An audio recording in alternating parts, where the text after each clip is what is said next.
savais qu'en Suède, il y a un hôtel entièrement meublé par Ikea? Genre, tu dors sur un lit Ikea, tu poses tes affaires sur une table Ikea et tu peux repartir avec. Tu peux l'acheter direct à la réception. C'est une blague?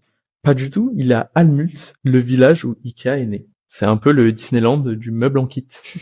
Ah ouais, du marketing jusqu'au bout du lit. Bon, vous l'aurez compris, aujourd'hui, on va démonter, et si possible sans se blesser, la stratégie d'une marque mythique, Ikea.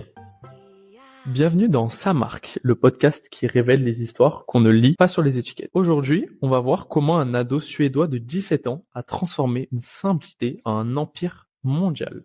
Retour en 1943, dans la campagne suédoise. Un jeune homme, Ingvar Kamprad, crée une petite entreprise de vente par correspondance, Ikea. Le nom est un acronyme entre ses initiales et celles de son village. Ingvar Kamprad, Elmtarid à Gunnarid. Heureusement qu'Ikea c'est plus facile à lire quand même. J'avoue. Et à la base, il ne vend pas des meubles, juste des stylos, des montres, des cadres, un peu de tout. Mais un jour, un de ses employés démonte une table pour la faire rentrer dans une voiture. Et là, révélation.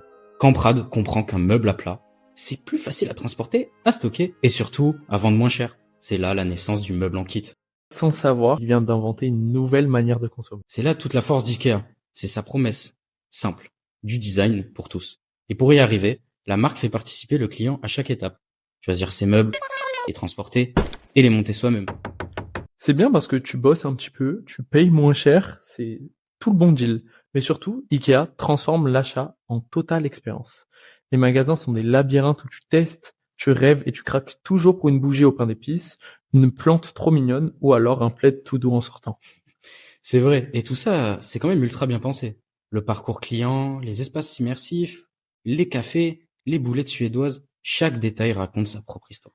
Et en plus de ça, leur identité visuelle est totalement inoubliable.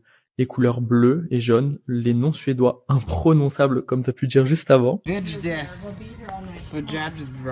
Tout ça crée une cohérence universelle tout en restant dans la simplicité.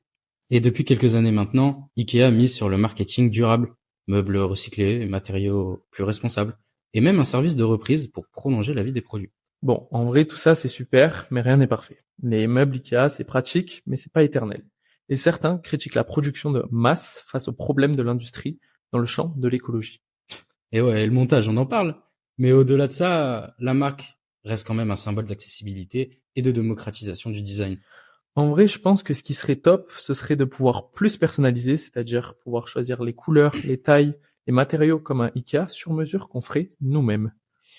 Et si on compare à Maison du Monde, qui eux misent sur le style, ou bien Conforama plutôt sur le prix, Ikea, eux, misent tout sur l'expérience. Et même face à la seconde main, Ikea s'adapte avec des programmes de revente comme Le Bon Coin ou bien Vinted. C'est une marque qui s'adapte aux tendances de la société et évolue avec elles. Même après 80 ans d'existence sur le marché, tu te rends compte?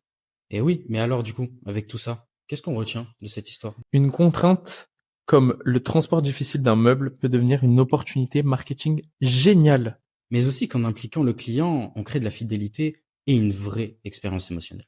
Leur faiblesse, c'est surtout que la marque risque de devenir trop standardisée. Mais malgré ça, Ikea reste un vrai modèle de storytelling et d'innovation. Bref, Adam, qu'en as-tu pensé d'Ikea? Eh ben écoute Julien, je nous ai pris 2 billets pour Almut. On va aller dormir dans C'est cet hôtel. super. J'ai très très hâte. En tout cas, merci beaucoup à tous de nous avoir écoutés et Merci on à se vous. dit à très vite.